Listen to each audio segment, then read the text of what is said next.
विद्रोही सांस्कृतिक चळवळीने या आजच्या परिषदेच्या निमित्ताने एका नव्या अभियानाला सुरुवात केलेली आहे। या अभियानाचं नैमित्तिक कारण जरी शालेय पातळीवर हिंदी सक्तीचं असलं तरी विद्रोही सांस्कृतिक चळवळ आणि महाराष्ट्रातल्या इतर अनेक चळवळींचं भाषेविषयीचं जे आकलन आहे ते अर्थातच अशा तात्कालिक प्रश्नांनी निर्माण केलेलं आहे असं आपल्याला म्हणता येणार नाही। असे वादळं भाषेच्या इतिहासामध्ये येतात आणि विरून जातात। प्रश्न आहे आपण भाषिक राजकारण आणि एकूणच वर्चस्वाचा जो आशय असतो भाषिक राजकारणाचा तो कसा समजून घेतो आणि त्याला प्रतिक्रिया कशी देतो। मराठीवरती हिंदीचं आक्रमण आहे असा केवळ आजचा मुद्दा नाही,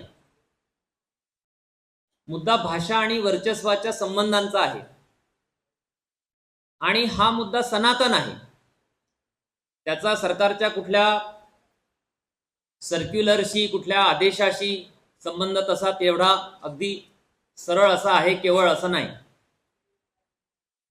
सरकार काय करत असतात आधुनिक काळामध्ये हा एक महत्त्वाचा प्रश्न या निमित्ताने आपण चर्चेसाठी आणला पाहिजे।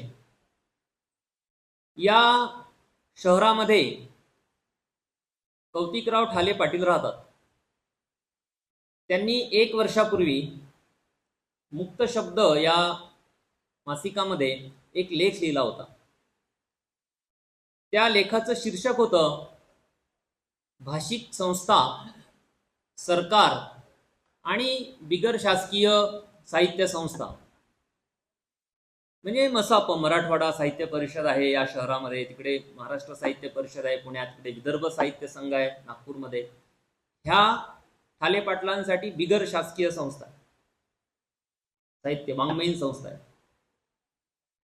यांचा सरकारशी काय संबंध असावा हा प्रश्न हा विद्रोहीच्या स्थापनेच्या विद्रोहीच्या प्रयोजनाचा मुख्य प्रश्न आहे।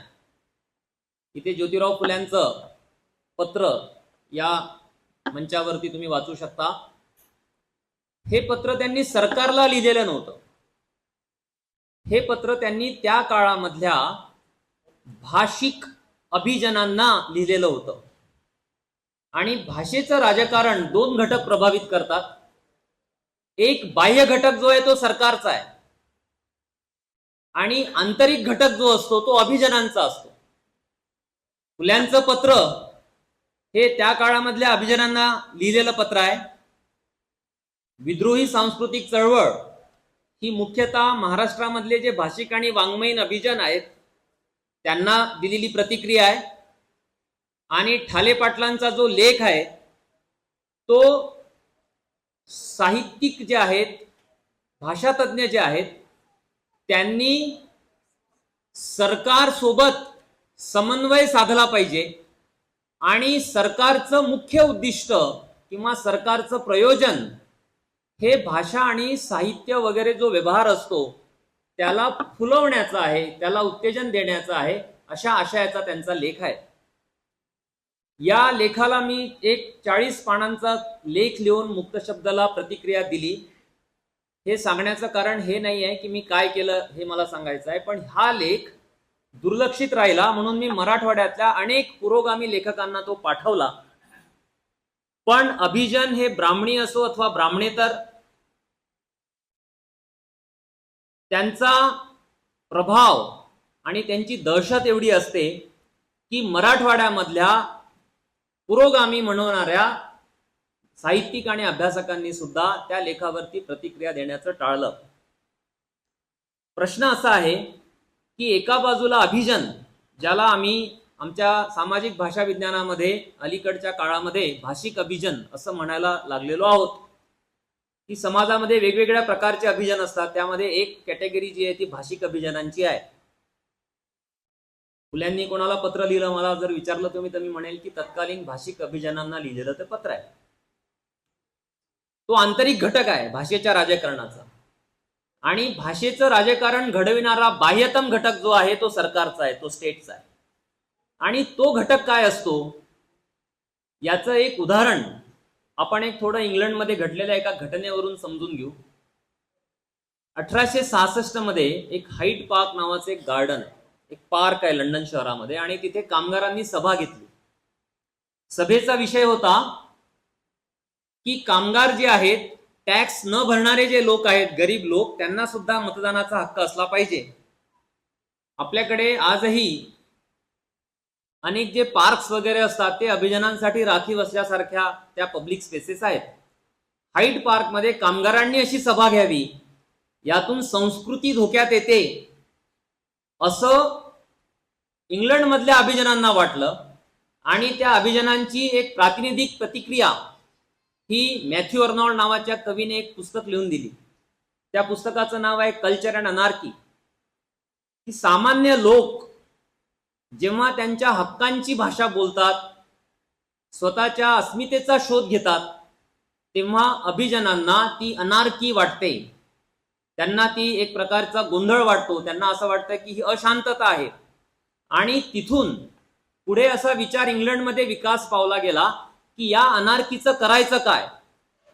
भांडवलशाही पुढे सर्वात मोठा प्रश्न गेल्या 200-2.25 वर्षांपासून, ज्याची चर्चा मार्क्स आणि एंगल्सने अगदी कम्युनिस्ट मॅनिफेस्टो पासूनच चर्चा करायला सुरुवात केली, आणि इतर अनेक ठिकाणी मार्क्सने त्याची नोंदी करून ठेवल्यात, की यांच्या पुढचा सर्वात मोठा प्रश्न, तिढा, हा वंचनेच्या व्यवस्थापनाचा आहे, शोषणाच्या व्यवस्थापनाचा आहे. तो ते कसं करायचं. मध्ययुगामध्ये पाशवी अशा जुलमी शिक्षेच्या माध्यमातून, दंड यंत्रणेच्या माध्यमातून या संपूर्ण व्यवस्थेचं संचलन केलं जात होतं. शनिवार वाड्यासमोर कोणत्या प्रकारच्या शिक्षा दिल्या गेल्या, पेशव्यांनी कशा प्रकारच्या शिक्षा दिल्या, याचे इतिहासामध्ये वर्णन हे करून नोंदवून ठेवण्यात आलेली आहे. आधुनिक भांडवलदारी व्यवस्था ही सरळ असं राजकारण करत नाही. सतत बंदूक चालवणे, सतत तलवारी बाहेर काढणे, लोकांवरती दमन करणे, अशा पद्धतीने ते होत नाही. तर यासाठी शिक्षण आणि भाषेच्या आधारे विशिष्ट असं राजकारण केलं जातं. रेमंड विलियम्स यांनी इंग्लंड या देशामध्ये साहित्य आणि भाषेचं राजकारण हे त्या समाजामधला अभिजनवाद कसा पुसत असतं याची चर्चा केली. आणि भारतामध्ये देखील अलीकडच्या काळामध्ये अनेक अभ्यासकांनी ती चर्चा केली. याचा संदर्भ आपल्याला नीटपणे लक्षात यासाठी ठेवावा लागेल की भाषा ही काही लोकशाही प्रधान संस्था नाही, ती काही सर्वांना न्याय देणारी संस्था नाही. समाजामध्ये जी विषमता असते, समाजामध्ये जी अवहेलना असते, समाजामध्ये जी वंचना असेल, ज्या प्रकारचं ह्युमिलिएशन असेल, त्याचं थेट प्रतिबिंब हे भाषेमध्ये पडलेलं असतं. त्यामुळे भाषिक राजकारण हे त्या समाजामधले सुरू असलेल्या वेगवेगळ्या प्रक्रिया, प्रतिक्रिया, संस्था यांचं वहन करत असतं. म्हणून भाषा ही काही सर्वांना आपली भाषा आहे, आपली भाषा ही सर्वांची भाषा आहे, अशा गोंडस भाबडेपणाने आपण भाषेची चर्चा करू शकत नाही. मला जर तुम्ही माझी भाषेविषयीची भूमिका विचारली तर मी असं म्हणेल की मी हिंदीचा विरोधक आहे, मी मराठीचाही विरोधक आहे, आणि मी इंग्रजीचाही विरोधक आहे. आपण कोणत्याही भाषेच्या बाजूने नाही आहोत. कारण आधुनिक म्हणवल्या जाणाऱ्या ज्या भाषा आहेत, आज तुम्ही जी हिंदी वापरता, मी जी मराठी बोलतो आहे अपरिहार्यपणे, आणि जी इंग्रजी अदरवाईज मी बोलतो, लिहितो, ती अभिजनांची इंग्रजी आहे, अभिजनांची मराठी आहे, आणि ती अभिजनांची हिंदी आहे. आम्ही हिंदीच्या विरोधात आहोत कारण ती अभिजनांची हिंदी. हिंदी भाषेच्या जडणघडणीमध्ये 2 घटक कारणीभूत होते. एक आंतरिक घटक जो होता तो ब्राह्मणी होता, ज्याने ब्रज भाषा ही त्या हिंदीच्या जडणघडणीसाठी प्रमाण मॉडेल म्हणून समोर ठेवली. आणि हिंदीच्या ज्या एकूण 70 उपभाषा म्हणता येईल त्याला, किंवा डायलेक्ट्स म्हणता येईल, हे शब्द खूप अवघड आहेत बोलायला, उच्चारायला पण मला आवडत नाहीत, पण जे काही डायलेक्ट्स आहेत, जे काही व्हरायटीज आहेत, त्या तमाम व्हरायटीजला सारून, मागे सारून, त्यांना बाहेर ठेवून विशिष्ट अशा अभिजनांच्या हिंदीवरती या आधुनिक हिंदीची जडणघडण केली गेली. तुम्ही 5वी पासून जी हिंदी वापरता ती अभिजनांची कुलीन वर्गाची सॅनिटाईज, संस्कृताईज, प्युरिफाईड शुद्ध रूपामधली हिंदी आहे. तिचा प्रसार हा आर्य समाजाने केला उत्तर भारतामध्ये. हा आर्य समाज हा राजांचा होता, हा महाराजांचा होता, हा सरदारांचा होता, जमीनदारांचा होता. त्यांनी हिंदी भाषेचं हे राजकारण पुढे नेलं संस्कृत भाषेला घेऊन. आणि हे भारत पाकिस्तानची फाळणी होण्याच्या जवळपास 75 वर्ष आधी सुरू झालेली प्रक्रिया होती. देशाची फाळणी जरी 75 वर्षांनी झाली त्यानंतर, तरी त्या फाळणीची बीज ही उत्तर भारतामधल्या आर्य समाजाच्या भाषिक राजकारणामध्ये होती. या राजकारणाचं एक आंतरिक स्वरूप हे हिंदीला संस्कृत प्रभावित, संस्कृत प्रचूर करणे असं होतं. आणि तिचं बाह्य स्वरूप हे उर्दूच्या विरोधामधलं होतं. हे सांगण्यात आलं की उर्दू ही मुस्लिमांची भाषा आहे, मुस्लिमांची भाषा हिंदी उर्दू आणि हिंदूंची भाषा हिंदी. ह्या भाषिक द्वैतावरती उत्तर भारतामधलं जवळपास 70, 75, 80 वर्ष जे भाषिक राजकारण होतं ते तापवलं गेलं. त्याचा परिणाम असा झाला की भारताची फाळणी झाली. त्या फाळणीला भाषिक संदर्भ होते, केवळ धार्मिक संदर्भ नव्हते. त्याच्या आतमध्ये पोटामध्ये भाषिक राजकारण हे प्रचंड असं एका ज्वालामुखीसारखं भडभडत होतं. त्याचा परिणाम असा झाला की 47 साली भारताची फाळणी झाली आणि आपण एका अर्थाने भाषिक प्रश्न हा धर्माच्या परिभाषेमध्ये चर्चा करायला पाहिजे इथपर्यंत या भाषिक अभियानांनी भाषेच्या प्रश्नाला मागे सारलं. आज आपण त्याची फळं भोगतो आहोत. शुद्धी ही संकल्पना 2 क्षेत्रांमध्ये मुबलक प्रमाणात वापरली जाते. एक आहे धर्मक्षेत्र, दुसरा आहे भाषा. सगळे लोक त्या अरुण फडकेंचं शुद्ध लेखन वाचतात. मी कधीही विकत घेतलं नाही. तुम्ही खरे सत्यशोधक असाल तर तुम्ही अरुण फडकेंचं शुद्ध लेखन वापरू नका, त्याच्यावरती बहिष्कार टाका. आपण सर्व लोक शुद्ध लेखनाचे पुरस्कर्ते असता कामा नये. भाषिक शुद्धीचा संबंध हा थेट किंवा अप्रत्यक्षपणे अस्पृश्यतेशी आहे, जातीशी आहे, वर्णव्यवस्थेशी आहे. स्त्रियांच्या प्रती जो अपपर भाव 2-2.5 हजार वर्षांपासून भारतामध्ये बाळगला जातो त्याच्याशी सुद्धा शुद्धीचा संबंध आहे. आणि हे लोक शुद्धीचं राजकारण भारतामध्ये करत आलेलं आहे. आपण शुद्ध भाषा लिहू बोलू शकत नाही, माफ करा, कुणी लिहू बोलू शकत नाही. माझं नाव इथे चुकीचं लिहिलेलं आहे. मला कोणावर टीका करायची नाही, समजून घेण्याचा मुद्दा आहे. कुणी लिहू शकत नाही मराठी. सो कॉल्ड हे काही असं मोदी साहेबांनी आदेश काढला आणि एक भाषेचे नियम तयार केले असं काही भाषेचा प्रश्न तुम्ही हाताळू शकत नाही. वेलांटीचा प्रश्न मराठीला सोडवता आला नाही, सोडवता आलेला नाही, आजही सोडवता आलेला नाही. असरने सांगितलं की विद्यार्थ्यांना वेलांटी देता येत नाही. तुम्ही 7वी शिका, 10वी शिका, तुम्ही MA करा, PhD. प्राध्यापकांना काही PhD शब्द लिहिता येत नाही. माझं नाव मराठीचे प्राध्यापक दीला दुसरी वेलांटी टाकून लिहितात. तर तुम्ही इथे लीला पहिली वेलांटी दिली. मला दोन्ही पण मान्य आहे, कारण मी VB कोलतेंचा शिष्य आहे. VB कोलत्यांनी या महाराष्ट्रामध्ये एकच वेलांटी असावी अशी एक भूमिका घेतली होती. उकाराचाही प्रश्न सोडून टाका. तुम्ही उकार देऊ शकत नाही. गुणारकर सरांना 10 पैकी 5 लोक गणोरकर सर म्हणतात. भाषिक पातळीवर सुद्धा अनेक व्हेरिएशन आणि अनेक प्रकारचे प्रभाव असतात. एकतर तुम्ही त्या व्हेरिएशनच्या बाबतीमध्ये सद्भाव बाळगा, सहिष्णुता बाळगा, नाहीतर तुम्ही ते प्रश्न तुमच्या पद्धतीने मिटवा. पण VB कोलत्यांनी अजूनही चालतोची वाट नावाची आत्मकथा लिहिली. त्या आत्मकथेमध्ये शेवटी लिहिली आयुष्याच्या 80व्या वर्षी. त्या आत्मकथेमध्ये त्यांनी शेवटी खंत व्यक्त केली की मला मराठीला हे जे एक बहुजन ज्याला म्हणता येईल लोकशाहीवादी सहिष्णू रूप देता आलं नाही. जो झगडा आहे मराठीचा तो प्रातिनिधिक रूपात जर सांगायचा असेल तर एका बाजूला VB कोलते आहेत, नागपूरच्या आहेत, महानुभावी आहेत, आणि दुसऱ्या बाजूला दत्तो वामन पोद्दार आहेत, पुण्यातले चित्पावण आहेत, ज्यांचं सगळी हयात ही आधुनिक महाराष्ट्राला किती सनातन करता येईल, किती त्या पुराणमतवादी विचारांचा प्रभाव आधुनिक महाराष्ट्रावरती निर्माण करता येईल यासाठी गेली. त्या पोद्दार आणि VB कोलतेंच्या मध्ये तणाव हा दीर्घकाळ होता. तो तणाव जर तुम्हाला वाचायचा असेल तर तुम्ही अजूनही चालतोची वाट ही आत्मकथा वाचा. मराठीमध्ये आपण विलांटी कशी द्यायची, उकार कसं लिहायचं, कसं मराठी याच्याविषयी महाराष्ट्राच्या निर्मितीनंतर जी समिती व्हायची होती ती शासकीय समिती होणार होती. दत्तो वामन पोद्दारांनी यशवंतराव चव्हाणांना महत् प्रयासाने त्यांना मनवलं, पटवलं, त्यांना कन्व्हिन्स केलं आणि सांगितलं की हे सरकारचं काम नाही, हे तुमचं काम नाही, हे स्टेटचं काम नाही आहे. की मराठी विषयीचे नियम कसे बनवायचे, लेखन पद्धतीविषयीचे नियम कसे बनवायचे, तयार करायचे. हे काम कोणाचं आहे? तर ते म्हणाले की हे काम हे महामंडळाचं आहे. बी कोलतेंचा आक्षेप असा होता की हे महामंडळ हे खासगी महामंडळ आहे. जसं तुमचं बीसीसीआय खासगी आहे, सरकारचं आहे का बीसीसीआय? हे महामंडळ सरकारचं आहे का? हे ठाले पाटील या महामंडळाचे अध्यक्ष होते, हे महामंडळ सरकारचं आहे का? हे नीटपणे आपल्याला समजून घ्यावं लागेल की सरकारी महामंडळ नाही, खासगी एक संस्था आहे जिला सरकार अनुदान देतं कुठल्या ना कुठल्या स्वरूपाचं.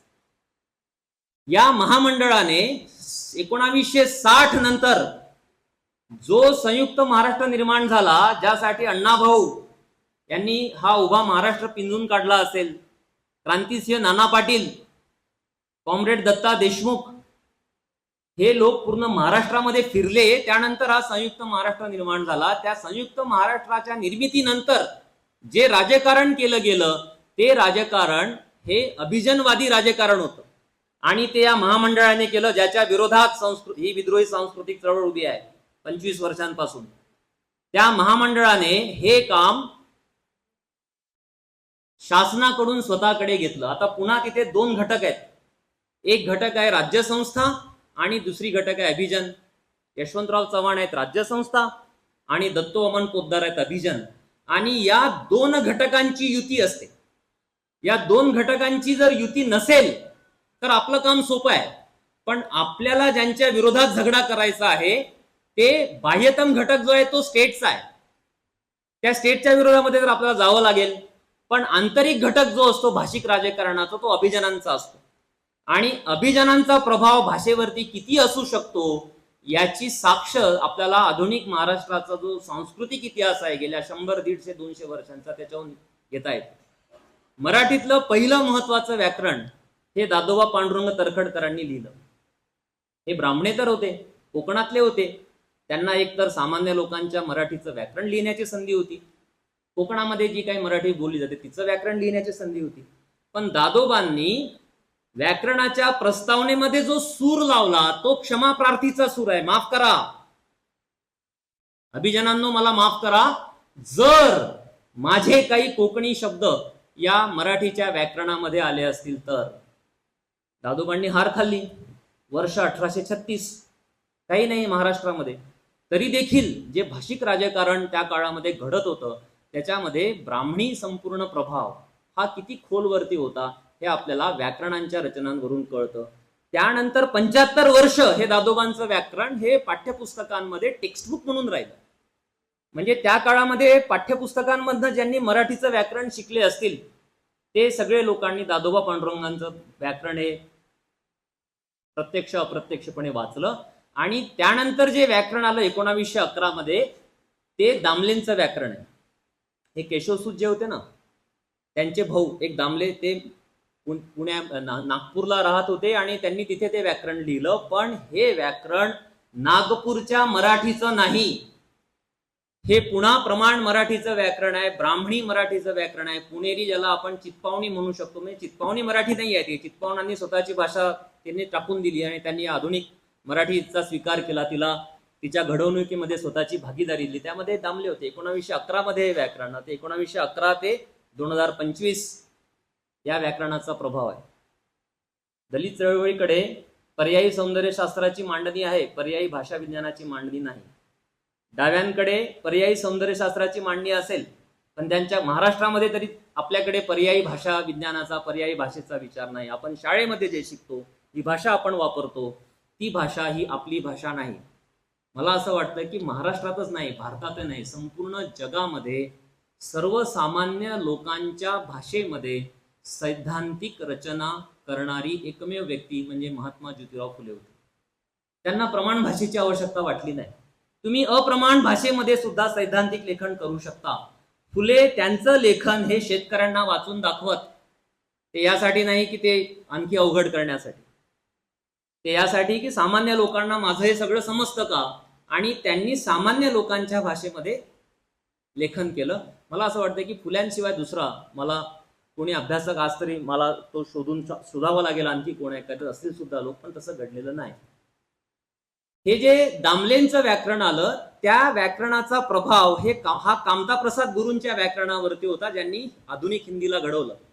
आधुनिक हिंदीच्या घडवणुकीमध्ये ज्याप्रमाणे तिथल्या हिंदी बेल्ट मधल्या ब्राह्मणी सगळ्या बुद्धिजीवींचा म्हणजे भारतेंदूपासून सुरुवात करावं लागेल ते व्हाया कामता प्रसाद गुरु हा प्रभाव आहे, तसाच तो उर्दू विरोधाचा पण आहे. पण हा जो ब्राह्मणी जो त्याचा जो आशय आहे त्याच्यामध्ये कामता प्रसाद गुरूंचं व्याकरण महत्वाचं होतं आणि त्यांचे गुरु जे ठरले ते दामले होते. त्यांनी प्रस्तावनेमध्ये ते त्याची पोचपावती दिली की दामलेंच्या प्रभावामध्ये मी हिंदी भाषेचं व्याकरण लिहिलं. जी गत व्याकरणाची आहे तीच गत तीच स्थिती ही आपल्या एकूण कोश निर्मितीची आहे. मध्यंतरी माझा एक वाद अशाच एका भाषिक अभिजनासोबत झाला. त्या वादाचं शीर्षकच मी दिलं होतं भैताड. हा तुम्ही जर विदर्भातले असाल कोणी काही लोक, त्या मराठवाड्याचे बरेच जिल्हे विदर्भाचे शेजारी आहेत, तर आमच्याकडे विदर्भामध्ये भैताड हा शब्द आम्ही रोज 2-4 वेळा तरी वापरतो. मी एकदा माझ्याकडे असणारे सर्व कोश उघडून बसलो आणि मला असं दिसलं की भैताड हा शब्द कोणत्याही कोशामध्ये नव्हता. म्हणजे जो विदर्भ आहे 3-3.5 कोटी लोकसंख्या तिथे आहे, तुम्ही करार करून आम्हाला महाराष्ट्रामध्ये घेतलेला आहे आणि तुम्ही आमच्या रोजच्या वापरातला शब्द तुमच्या शब्दकोशासाठी पात्र ठरवत नाही. तर मराठीचे शब्दकोश आणि मराठीचे व्याकरण यांच्यावरती अभिजनवादाचा प्रभाव राहिला आणि हा प्रभाव हा इंग्लंडमधल्या सुद्धा व्याकरण आणि कोश निर्मितीचा प्रभाव ह्या मराठी भाषेवरती राहिला. कारण जॉन्सनने जेव्हा डिक्शनरी केली तेव्हा त्या डिक्शनरीमध्ये त्याने सांगितलं की मी शेतकऱ्यांचे, ज्याला रस्टिक म्हणतात, ग्राम्य असा शब्द आपण मराठीमध्ये ते आपल्याला सांगण्यात आला की ग्राम्य म्हणजे काहीतरी वाईट जुनाट असं काहीतरी की जे तुम्ही वापरायचं नसतं. तसं ते जॉन्सनने तेव्हा भूमिका घेतली की आम्ही हे ग्राम्य शब्द जे आहेत हे ग्राम्य शब्द काही आम्ही माझ्या डिक्शनरीमध्ये घेत नाही. हे इंग्रजीमधली पहिली डिक्शनरी. हिच्या प्रभावामध्ये जगभरातल्या डिक्शनरीज तयार झाल्या. जगभरातल्या, केवळ इंग्लंड वसाहत तिथे पण नाही, जिथे इंग्लंड वसाहत नव्हती तिथे पण. भारत तर बोलून चालून वसाहत होता. त्यामुळे मराठीची डिक्शनरी, बंगाल वगैरे प्रांतामधल्या ज्या कन्नडा वगैरे हिंदीची जी सुरुवातीची जी डिक्शनरी सगळ्यांपुढे डॉक्टर जॉन्सनची डिक्शनरी हे मॉडेल होतं. आपल्याकडे सुद्धा मोल्सवर्थने अनेक पंडित हे या कामासाठी जुंपले होते आणि विश्रामबाग वाडा, जो पुणेच्या शनिवार वाड्याच्या शेजारी जो विश्रामबाग वाडा आहे, त्याच्यामध्ये 3 खोल्यांमध्ये 3 पंडित बसून शब्दांची निवड करत असत. त्यामुळे शब्द निवडीचं जे राजकारण असतं त्या राजकारणामध्ये सुद्धा एक प्रकारचा अभिजनवाद हा दडलेला असतो. तुम्ही फुले वाङ्मय उडून बसा, त्यातले काही शब्द निवडा आणि ते इकडे डिक्शनरीमध्ये आहेत का बघा, तुम्हाला ते सापडणार नाही. त्यामुळे शब्दकोश, व्याकरण आणि पाठ्यपुस्तक निर्मिती हे 3 घटक भाषेच्या राजकारणामध्ये खूप प्रभावीपणे काम करत असतात. इंग्लंडमध्ये जेव्हा कामगार वर्ग हा बंड करायला लागला, विद्रोह करायला लागला, तेव्हा इंग्लंडच्या अभिजनांनी भूमिका घेतली की या सगळ्यांना साक्षर करा. साक्षर कशासाठी करा? की ते शांत होतील. त्यांना आपण विनयशीलता शिकवू, त्यांना आपण ईश्वर प्रेम शिकवू, त्यांना आपण चर्चमध्ये जाऊन भक्ती करायची असते हे शिकवू. त्यासाठी इंग्लंडमध्ये साक्षरता आली. त्यासाठी इंग्लंडमध्ये वाङ्मयाचं अध्यापन आलं. इंग्लंडसह भारतामध्ये सुद्धा साहित्याचं अध्यापन जे आलेलं आहे ते मुख्यतः अभिजनवादी वाङ्मयीन विचार, भाषिक विचार रुजविण्यासाठी आलेलं आहे. मुंबई विद्यापीठ असो की हे आपलं विद्यापीठ असो, या विद्यापीठाचे तर भयंकर सगळ्या इतिहास आहे. बी कोलते या विद्यापीठाच्या स्थापनेच्या समितीचे सदस्य होते.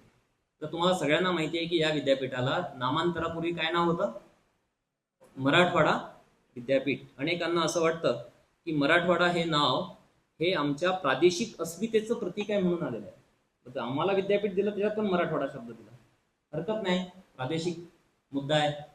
पण अभिजनांना प्रादेशिक अस्मिता ही खरोखर अस्मिता म्हणून हाताळायची असते का?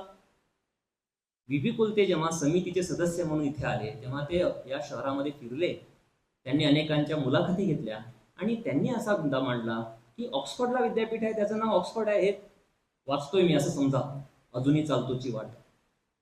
लंडनला विद्यापीठ असतं, लंडन युनिव्हर्सिटी असतं, केम्ब्रिजला विद्यापीठ असतं, केम्ब्रिज युनिव्हर्सिटी असतं. आणि महाराष्ट्रामध्ये काय होतं? पुण्याला पुणे विद्यापीठ म्हटलं गेलं, मुंबईला मुंबई विद्यापीठ म्हटलं, नागपूरला नागपूर विद्यापीठ म्हटलं होतं. शिवाजी विद्यापीठ नंतर आलं. ते म्हणाले की असं करा, औरंगाबाद विद्यापीठ हा नाव द्या. तर हे तुमचं औरंगाबाद शहराचं नाव बदललं आता, पण इथे सन्मित्र कॉलनी आहे. इथे पण अभिजन आहेत, नामांतर विरोधक इथे पण होते, पण त्या नामांतराच्या आधी हे विद्यापीठ स्थापन झालं. त्या अभिजनांनी कोलत्यांना प्रतिक्रिया दिली की आम्ही आताच त्या उस्मानच्या जाचातून बाहेर आलेलो आहोत, म्हणजे निजामशाहीतून. आता आम्हाला तुम्ही त्या औरंग्याच्या जाचात ढकलू नका. त्यामुळे विद्यापीठातला मराठवाडा हा शब्द हा भाषिक अस्मितेतून आलेला नाही. त्याचा सगळा जो आंतरिक जो त्याचं जे पोषण झालं, जो मुद्दा आहे, त्यातला कंटेंट जो आहे तो मुस्लिम देशाचा आहे. त्यामुळे आपल्याकडे विद्यापीठांची नावं, विद्यापीठांची निर्मिती, भाषिक संस्था, भाषिक राजकारण हे जे काही आकाराला येत असतं, त्याच्यामधला जो अभिजनवाद आहे तो कशा प्रकारे एका बाजूला स्वतःच्या जात वर्चस्वाचं राजकारण करतो आणि दुसऱ्या बाजूला तो आपल्या सगळ्यांच्या समोर एक भ्रामक शत्रू हा उभा करतो. तो मुस्लिमांचा असेल, तो ख्रिश्चनांचा असेल, तो कम्युनिस्टांचा असेल. भाषेच्या राजकारणामध्ये हे आवर्जून महाराष्ट्रामध्ये घडलं आणि असं आपण पाहतो की विशिष्ट असा भाषिक व्यवहार हा पुढे आला, त्यातून लेखन पद्धती आली आणि आपण सगळे लोक या शुद्ध लेखनाच्या, प्रमाण म्हणवल्या जाणाऱ्या या सगळ्या लेखनाच्या जंजाळामध्ये अडकलो. कुणीही व्यक्ती, मी भाषेचा शिक्षक या न्यायाने थोडं अधिकारवाण्याने बोलेल, कुणीही व्यक्ती, या सभागृहात बसलेलं कोणी नाही, मी निम्म्या लोकांना ओळखतो, तुम्ही शुद्ध मराठीमध्ये लिहू शकत नाही. अनेकांच्या लेखांच्या पुस्तकांचं मी प्रूफ रिडिंग केलेलं आहे इथे बसलेलं. तुम्ही लिहू शकत नाही. तुम्ही जर ते लिहू शकत नाही तर तुम्ही शालेय विद्यार्थी लिहू शकत नाही. आणि शालेय विद्यार्थी जर लिहू शकत नसतील तर हे प्रमाण लेखन येतं कुठून?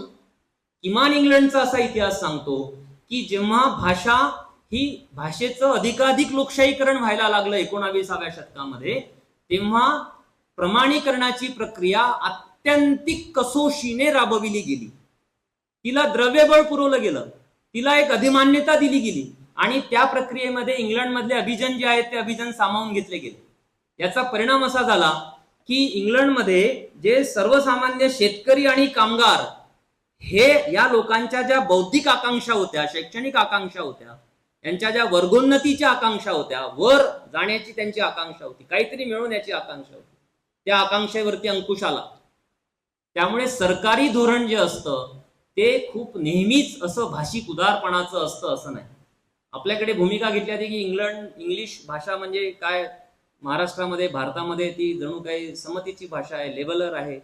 दलितांनी इंग्रजीचा उच्चार काय खूप मोठा पुरस्कार करायला हरकत नाही, मी इंग्रजीचा विरोधक नाही, पण इंग्रजी जणू काही त्याच्यामध्ये कोणतंही असं राजकारण नसतं अपपर भावाचं, असंही नाही. मी इंग्रजीचा प्राध्यापक आहे, मला सरकार आरपी शिकवण्यासाठी सॅलरी देतं. आरपी म्हणजे रिसिव्ड प्रोनन्सिएशन, म्हणजे इंग्लंड मधल्या अभिजन वर्ग ज्या पद्धतीने इंग्रजी बोलतो ते मला माझ्या वर्गखोलीमध्ये शिकवावं लागतं. आणि अभ्यासकांनी इंग्लंडचा अभ्यास करून असं सांगितलं की इंग्लंड देशामध्ये, जो देश प्रमाण इंग्रजीच्या प्रसारासाठी ज्याने ब्रिटिश काउन्सिलची स्थापना केली, ज्याने बीबीसीची स्थापना केली, ज्याने शेकडो वृत्तपत्रांना प्रमोट केलं, टेक्स्टबुक मधनं या इंग्रजीचं प्रमोशन करण्याचा प्रयत्न झाला, शाळा जुंपली गेली त्यासाठी, आणि 100% साक्षर असलेला देश आहे, या देशामध्ये प्रमाण इंग्रजी, ज्याला आम्ही एसई म्हणतो, स्टँडर्ड इंग्लिश बोलणाऱ्या लोकांचं प्रमाण 5% जास्त नाही. कोणत्याही भाषिक समुदायामध्ये प्रमाण म्हणवली जाणारी जी व्हरायटी असते ती बोलणाऱ्या लोकांचं प्रमाण 3 ते 5% जास्त नसतं. इंग्लंड तर सगळ्या जगावर राज्य करणारा देश आहे. भाषेच्या बाबतीत कमालीचा संवेदनशील देश आहे. तिथे अप्रमाण इंग्रजींचे पण मराठी त्याचं व्याकरण रचली गेली. आपण अप्रमाण मराठीचं व्याकरण रचलेलं नाही. आपण आंबेडकरवादी आहोत, आपण सत्यशोधक आहोत, आपण डावे आहोत, आपण स्त्रीवादी आहोत, पण आपण अप्रमाण मराठीचं व्याकरण आपल्याकडे रचण्याची अजून परंपरा नाही. सत्यशोधकांकडे स्वतःचे व्याकरणकार नाहीत, स्वतःचे कोशकार नाहीत.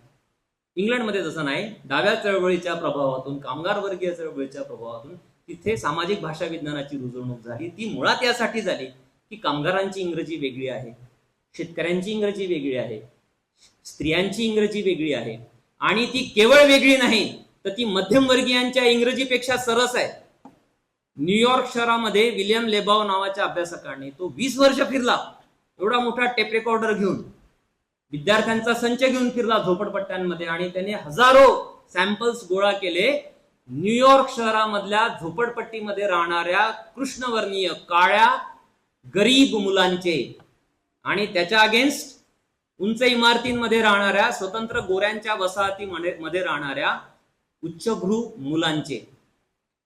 त्यांनी एक मेथड वापरली, त्याने अभ्यास केला आणि अभ्यासाच्या शेवटी तो या निष्कर्षाप्रत आला की झोपड्यांमध्ये राहणारी जी कृष्णवर्णीय मुलं आहेत त्यांची भाषिक अभिव्यक्ती जी आहे ती या उच्चवर्गीय गोऱ्या मुलांपेक्षा अधिक वैविध्यपूर्ण आहे. भाषेचं सौंदर्य कशामध्ये आहे? वैविध्यामध्ये आहे. भाषेचं सौंदर्य हे तुम्ही सगळ्यांनी मिळून एकच भाषा बोलायची, एकाच टोन मध्ये बोलायची, एकाच पद्धतीने दिलीप लिहायचं, तिथेच कॉमा ठेवा, तिथेच फुल्स ठेवा, यात भाषेचं सौंदर्य नाही. भाषेचं सौंदर्य हे वैविध्यामध्ये आहे. तुम्हाला एक विचार, एक भावना तऱ्हेने व्यक्त करता यायला पाहिजे. लेबावने निष्कर्ष काढला की मध्यमवर्गीय मुलं साचेबद्ध स्टिरियोटाइप अशा पद्धतीने इंग्रजी बोलत होते. या लेबावच्या रिसर्च नंतर भाषा विज्ञानामध्ये आमूलाग्र बदल झाले. ते बदल असे झाले की आपण लोक म्हणजे बहुजनांमधले, मी कोणालाही खरं तर सोडू शकत नाही कारण भाषेच्या शिक्षकांशी मी बोलत असतो, जे अगदी सर्वात तळच्या गावकुसाच्या बाहेरून आलेले जे शिक्षक आहेत ते सुद्धा असं मानतात की अमुक अमुक समाजाच्या लोकांच्या मुलांना मराठी बोलता येत नाही. मी एक दोन शिक्षकांना म्हटलं, तुमच्याकडे काही प्रमाण आहे का, एव्हिडन्स आहे का, तुम्ही स्टडीज केलेत का, काही अभ्यास केला का की अमुक समाजाच्या मुलांना नीट मराठी बोलता येत नाही? कोणतेही प्रमाण नाही, कोणताही व्यासंग नाही, कुठलाही अभ्यास नाही. पण निष्कर्षाकडे आपण आलो.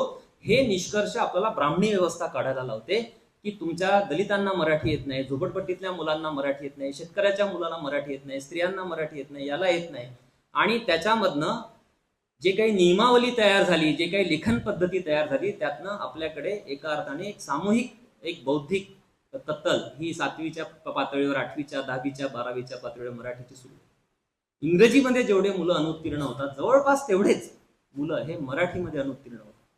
मुलांना इंग्रजी जशी लिहिता येत नाही तशीच बऱ्याच विद्यार्थ्यांना तुम्हाला ज्या परिभाषेमध्ये मराठी त्यांनी लिहिणं अपेक्षित आहे त्या पद्धतीने ते मराठी लिहत नाहीत. त्यामुळे भाषिक राजकारणाचा हा जो आंतरिक पदर आहे, यामधला जो अभिजनवाद दडलेला आहे, त्याचा विचार आपल्याला करावा लागेल. हा मुद्दा केवळ हिंदीच्या सक्तीचा नाही, हा मुद्दा भाषिक लोकशाहीकरणाचा आहे. मी इंग्रजीचा विरोधक नाही. इंग्रजी तुम्ही कितीही विरोध करा, ती ज्ञानभाषा आहे. एका अर्थाने ती ज्ञानभाषा आहे. ती जगभर वापरली जाणारी भाषा आहे. ती आपली भाषा आहे, ती फॉरेन लँग्वेज नाही. मला कळत नाही महाराष्ट्राच्या मुख्यमंत्र्याला हे कसं कळत नाही की इंग्रजी ही परकीय भाषा आहे. त्यांचे स्टेटमेंट्स आहेत मीडियामध्ये की या परकीय भाषेसाठी तुम्ही पायघड्या घालता वगैरे आणि मराठीचा बळी देता वगैरे. त्यांना कोणी सांगितलं इंग्रजी ही परकीय भाषा आहे?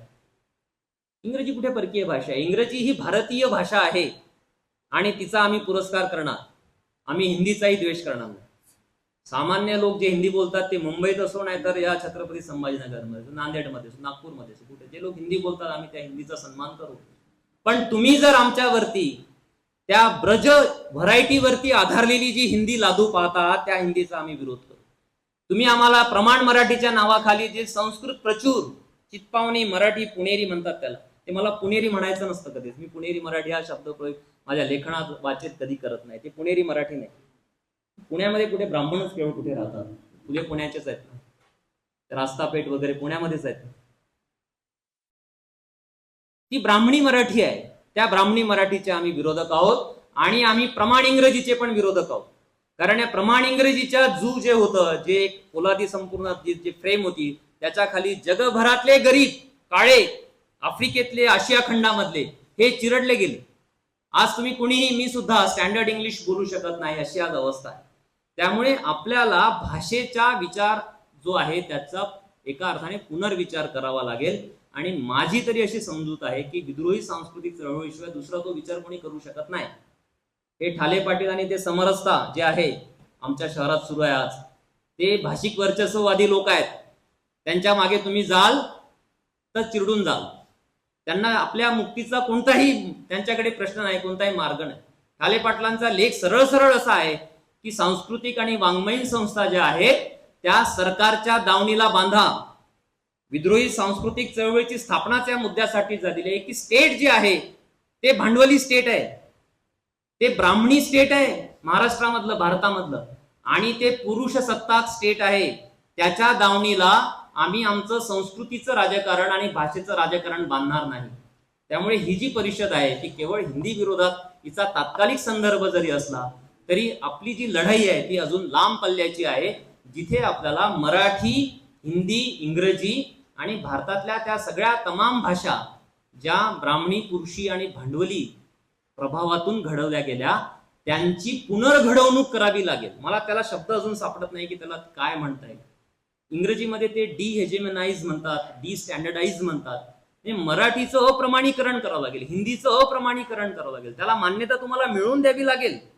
तुम्ही हिंदीची लादवणूक करता आणि महाराष्ट्रातल्या तमाम भटक्यांच्या आणि आदिवासींच्या भाषांकडे दुर्लक्ष करता तिसरी भाषा म्हणून. ही तिसरी भाषा प्रकार काय आहे? त्रैभाषिक सूत्र हे काँग्रेसने त्यांच्या भांडवली राजकारणासाठी आणलेलं होतं. 47च्या आधीच हरिपूरला जे 38 साली काँग्रेस झाली, त्या 38च्या काँग्रेसमध्ये त्यांनी सेशनमध्ये त्रैभाषा सूत्र स्वीकारलं. त्याचा क्रम हा हिंदी, प्रादेशिक भाषा आणि इंग्रजी असा होता, जो स्वातंत्र्य मिळताच बदलून हिंदी, इंग्रजी आणि प्रादेशिक भाषा असा. तुम्ही प्रादेशिक होऊन गेलात, मराठी वगैरे, हिंदी पण प्रादेशिकच आहे ना. तिरुअनंतपुरमला जाऊन बघा कोण हिंदी बोलतं, चेन्नईला जाऊन बघा कोण हिंदी बोलतं तुमच्याशी तिथे. तुम्ही तिकडे मणिपूरला जा, त्यांना कुठे हिंदी बोलता येतं. एका प्रादेशिक भाषेला राष्ट्रभाषा म्हणवलं गेलं. राष्ट्रभाषा ती नाही आहे, पण तसा एक आभास तयार केला गेला आणि ती तुमच्यावरती लादली गेली आणि तमाम भाषांचा सॅक्रिफाईस करून ते सगळं केलं गेलं. त्यामुळे त्रिभाषा सूत्राच्या मुळात उदयाला येणाऱ्या देशामधल्या व्यापारी, भांडवलदारी वर्गाच्या हितसंबंधांचं राजकारण होतं. हिंदी त्यांना त्यांच्या या सगळ्या सामंती ब्राह्मणी वर्चस्वासाठी हवी होती. संस्कृत त्याच्या मुळाशी होती. इंग्रजी त्यांना आंतरराष्ट्रीय जो व्यापार आणि जी काही औद्योगिक जगत होतं त्याच्या विकासासाठी त्यांना इंग्रजी हवी होती. आणि म्हणून मराठीसारख्या या भाषांना त्यांनी तिय्यम स्थानावरती ढकललेलं आहे. आत्ता हिंदुस्तान टाइम्सने जी आकडेवारी जी काही मागवली सरकारला की तुम्ही संस्कृतवर किती खर्च केला गेल्या 10 वर्षांमध्ये, तर संस्कृत भाषेवरती केंद्र सरकारने 2,500 कोटी रुपये खर्च केले आणि उरलेल्या 5 ज्या क्लासिकल लँग्वेज आहेत त्यांच्यावरती 170 कोटी रुपये खर्च केले. ते 15 पट आहे संस्कृतवरचा खर्च. अर्धा लाख सुद्धा लोक संस्कृत बोलत नाहीत. आणि या देशामध्ये पहिला भाषिक आयोग हा संस्कृत भाषेवरती होता आणि तो नेहरूंनी स्थापन केला होता. ठीक आहे, नेहरूंवरती टीका करणे आज पॉलिटिकली इनकरेक्ट आहे, पण तरी पण हे सांगितलं पाहिजे की पहिला शिक्षण आयोग जसा उच्च शिक्षणासाठी आला, तरी या स्वतंत्र देशामधला पहिला भाषिक आयोग हा संस्कृत भाषेसाठी आला. आणि तेव्हापासून परवा मोहन भागवत जे म्हणाले की या देशाची बोलीभाषा संस्कृत झाली पाहिजे. मी आज फेसबुकवरती पोस्ट लिहिली की माझी अंतिम इच्छा आहे की या महाराष्ट्राच्या मुख्यमंत्र्यांनी सरसंघचालकांची संस्कृतमध्ये मुलाखत घ्यावी आणि संपूर्ण भारतीयांनी डोळे भरून ती मुलाखत बघावी. तो दिवस बघावा. व्यक्ती झालं की माझे डोळे मिटेल असं मी लिहिलं. तर ह्या संस्कृतच्या राजकारणापासून देखील आपल्याला आपल्या प्रिय भारतीय जनतेला वाचवलं पाहिजे. मी इथे थांबतो. थोडासा जास्त वेळ घेतला तर देवेंद्र एकलींची माफी मागतो आणि तुमच्या सगळ्यांची माफी मागतो.